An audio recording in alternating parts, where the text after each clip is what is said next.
Vamos con los saludos. Abrimos la mesa de En Perspectiva de este viernes 27 de mayo de 2016.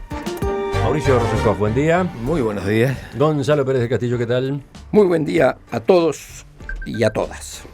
Juan Grompone. Buen día. Nada más que buen día. Él no abre. Buen día también. No deja el pie de la discusión sobre si a unos otros. Y A todos es todas. Ya está. Pero si decís buen día, ya está. ¿No? Ese es el criterio. Y Alcides Abella, también, bienvenido. Gracias, buen día. ¿Qué les parece si escuchamos los trabajos de aquellos de nuestros oyentes que se animaron, que se inspiraron con la consigna de este mes y se pusieron a escribir?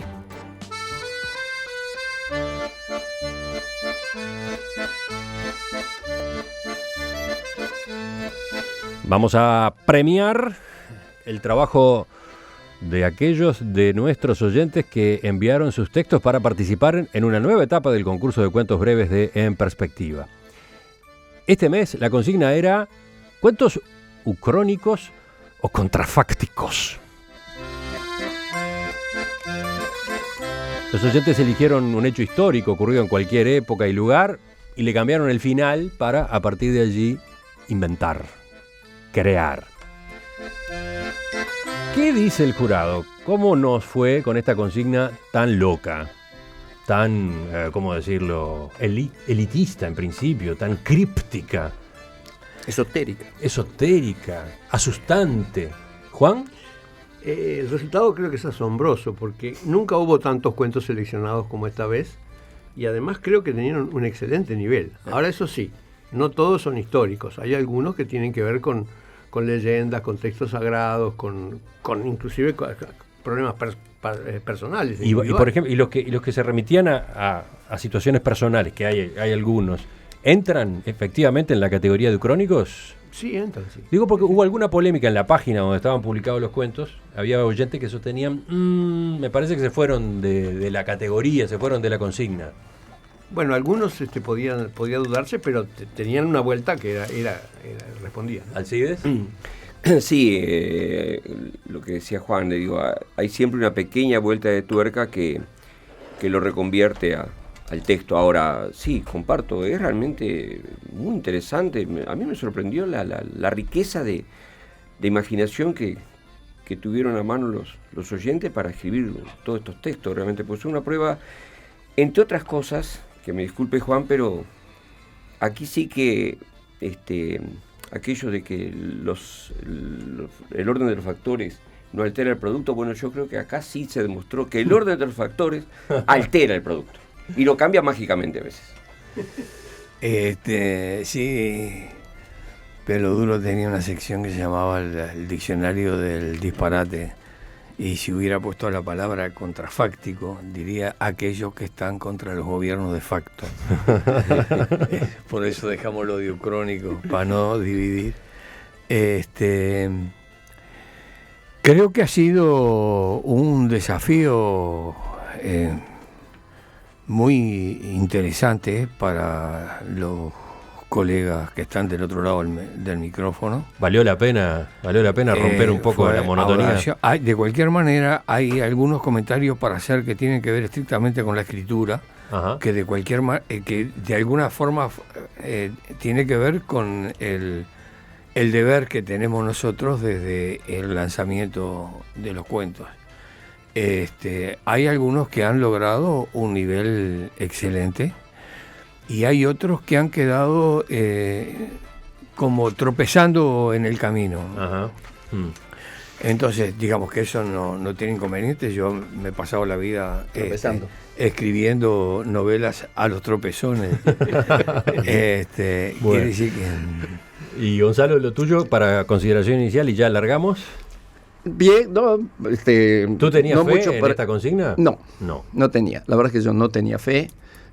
Me gustó ver la cantidad de referencias a historias antiquísimas, bíblicas. Me encantaron algunos de los cuentos y la imaginación de la gente, porque nosotros habíamos dicho que podían ser cosas más recientes, como que Uruguay no hubiera ganado el en Maracaná. Pero hubo gente que se remontó hasta el Arca de Noé. Maravilla, hay unos cuentos lindísimos. Pero al final debo decir que terminó ganando uno que para mí ganó en forma indiscutible y que se refiere a... No, y no voy a decir nada, al reciente pasado.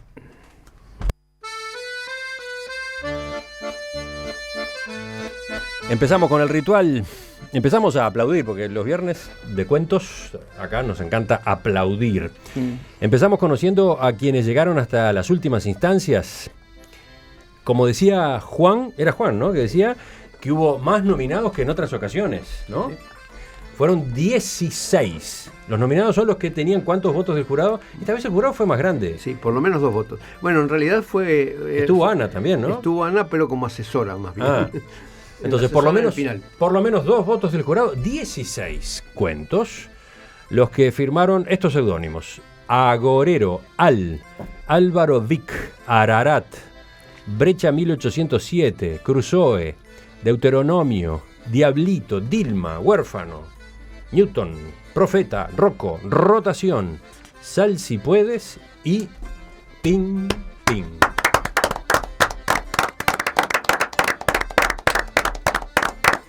Acá no estamos haciendo ningún descubrimiento. Todos estos cuentos han estado publicados en nuestro sitio en internet durante varios días, porque entre estos fue que los oyentes votaron el premio de la audiencia, ¿no?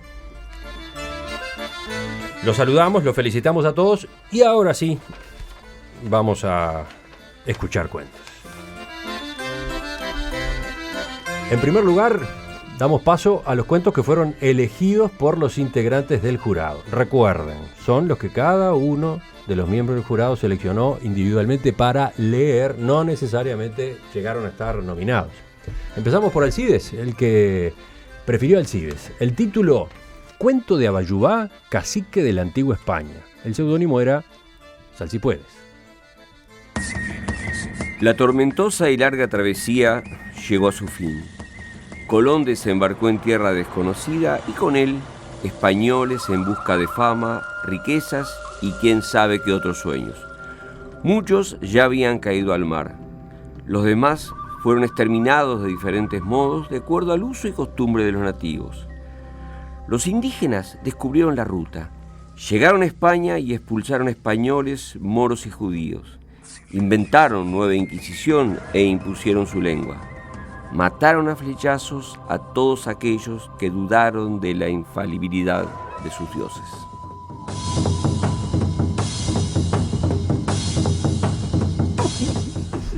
Se ríe, Me encantaron los tamboriles al final. Sí, es un buen cierre ese con las lonjas del Guaraní. ¿Por qué elegiste Alcides? Primero era muy difícil elegir, digamos, porque realmente había unos cuantos que perfectamente eran motivo de elección. En este caso, creo que me movieron dos razones. Por un lado, porque el concepto ese de ucronía está llevado acá hasta un extremo, hasta una cosa muy radical, digamos.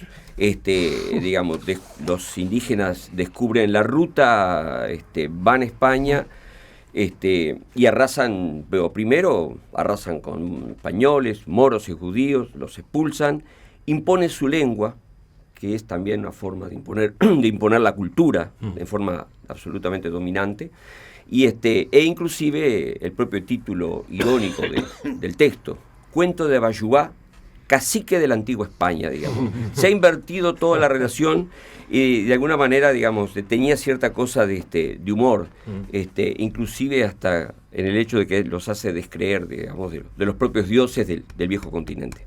Eso es la primera razón. La segunda, brevemente, que es rendir homenaje, creo, a Alejandro Paternay, escritor uruguayo fallecido hace unos cuantos tiempos. Cuando los indios de Paternay... Claro, que en algo parecido a lo que transitó, porque obviamente el tema ha sido trabajado, un grupo de Alejandro recreó Crónica del Descubrimiento, se llamaba la novela, recreó un grupo de indígenas que en un lugar que era una bahía y había un cerro y demás, había un charrúa que insistía que navegando hacia el este, en la piragua, en la canoa, iban a llegar a tierras desconocidas, a nuevas tierras. Y bueno, finalmente sí salen en la piragua, llegan a España y la desazón de aquellos charrúas terrible, gente encerrada en casas de piedra, oscuras, están doblados bajo la tierra haciendo cosas, participan de procesiones, de una fiesta religiosa, carecen de libertad en absoluto.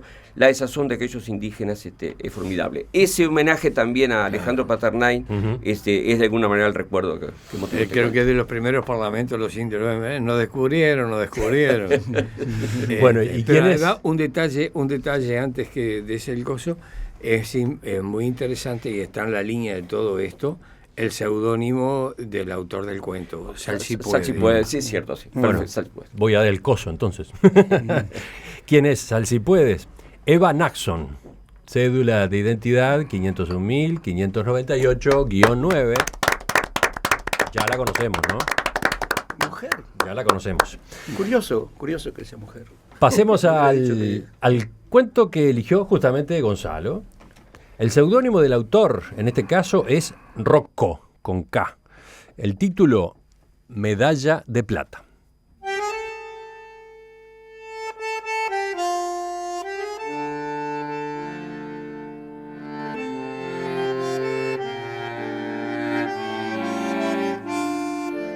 La euforia de la gran final había pasado. Obdulio Varela se acodó al mostrador del antiguo boliche y pidió una caña. Algunos lo felicitaron. No fue nada, dijo con humildad. Se entretuvo mirando cómo jugaban al billar. Luego de tomarse varias copas, se acercó a la amarillenta foto de Gardel que estaba en la pared. La miró por un instante, pensativo, y en un clavito libre, al lado del gran retrato del mago, colgó su medalla de plata. Pagó la cuenta y se fue, silenciosamente.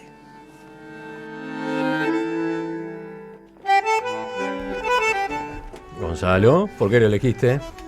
Porque me encantó. Porque además es ucrónico. Yo diría ucrónico ma non troppo, porque tiene mucho de real. Obdulio Varela, después de la final del 50, se fue a los bares en Río. Segundo Incendio, en Río. En Río mismo. A tomarse una. ¿Y esto es en Río? Tragos. No sé, esto no se sabe dónde es. Pero él en este caso sacó medalla de plata, lo cual también me llamó la atención, porque en las finales no se da medalla de plata. La medalla de plata es para los olímpicos, no es una.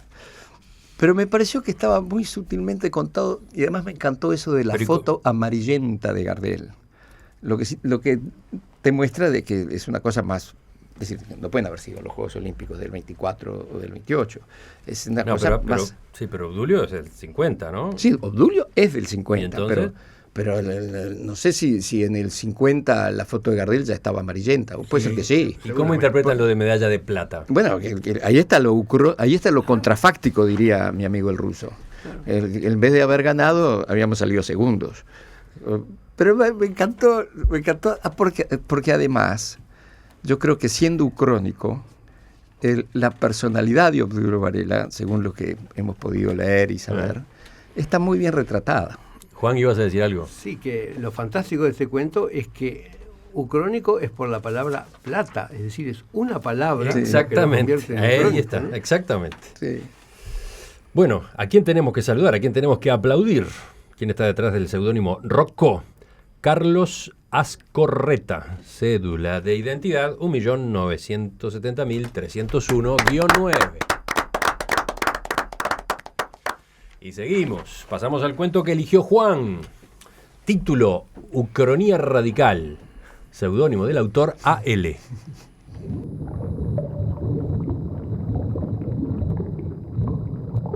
No nacimos, ni mis 3 hijos, ni mi nieta. Un cuento de menos.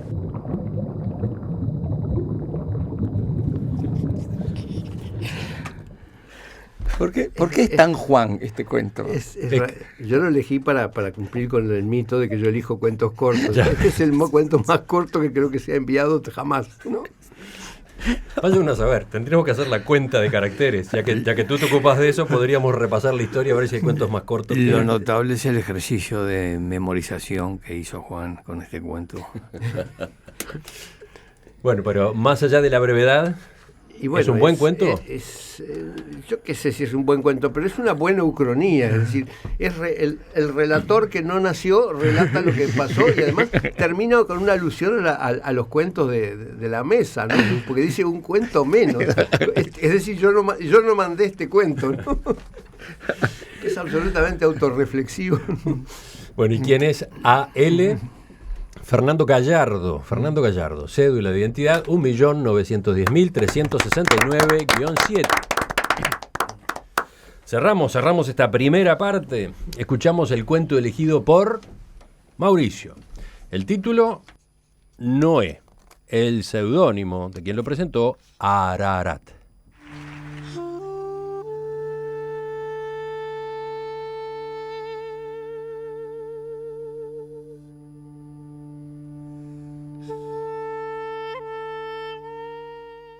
Cuando el diluvio hubo finalizado y las tierras ya estaban aptas para recibir a todos los animales y humanos que Dios le ordenó embarcar,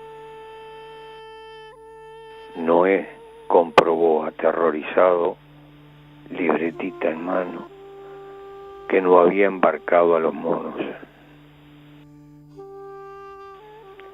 Darwin jamás se lo perdonó.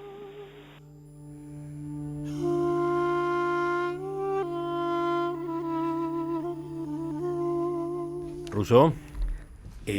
Bueno, es muy ingenioso, muy lindo, con mucho humor. Y además desaparece la temática ucrónica en el cuento porque queda avasallado, digamos, por la gracia que tiene la anécdota de quien lo escribe. De la misma manera, y aprovecho de retrotraerme un poco, que no tiene importancia en el boliche que está ubicado en La Blanqueada, por la descripción que hace el cuento de Rocco, que Obdulio no tomaba caña, que tomaba vino, le decían vinacho, y lo de la medalla no tiene importancia, aunque, como dice Juan, es la referencia de que se sacó un segundo puesto. Pero Uruguay, aunque salga segundo, siempre es campeón. Mira, hay un oyente que interpreta, a propósito del cuento aquel, el que eligió Gonzalo, el de Obdulio, ¿no será que la final fue en Argentina, con Argentina? Pregunta el Manso de Parque Posada. Da para interpretar, podría ser. Pero volvamos a este que es el que eligió el Rousseau. ¿Tú ibas a agregar algo, sí, yo creo Juan? que es múltiplemente ucrónico, porque en definitiva, si los monos no existieron, entonces la evolución de Darwin tampoco hubiera existido y por lo tanto el propio Darwin no podía haber existido. De modo que... Y Noé tampoco. No aceptemos que Noé existió y que el arca existió. Aceptemos que se olvidó de los monos. Entonces la evolución de Darwin no hubiera tenido sentido. Y entonces, ¿para qué mencionar a Darwin y que no lo perdonan, ¿no? Bastante corto además el cuento, ¿no? Sí. No tanto como el tuyo, el que elegiste tú, Juan, breve igual. Firma Ararat, que es el nombre del monte donde encalló el arca de Noé, que ya van como 4 excursiones que han hecho desde Alemania para buscar los restos del arca y algo han encontrado. ¿Quién es Ararat? Una desilusión. ¿Quién es Ararat? Ana W. de Luxemburg, cédula de identidad 605.302-5.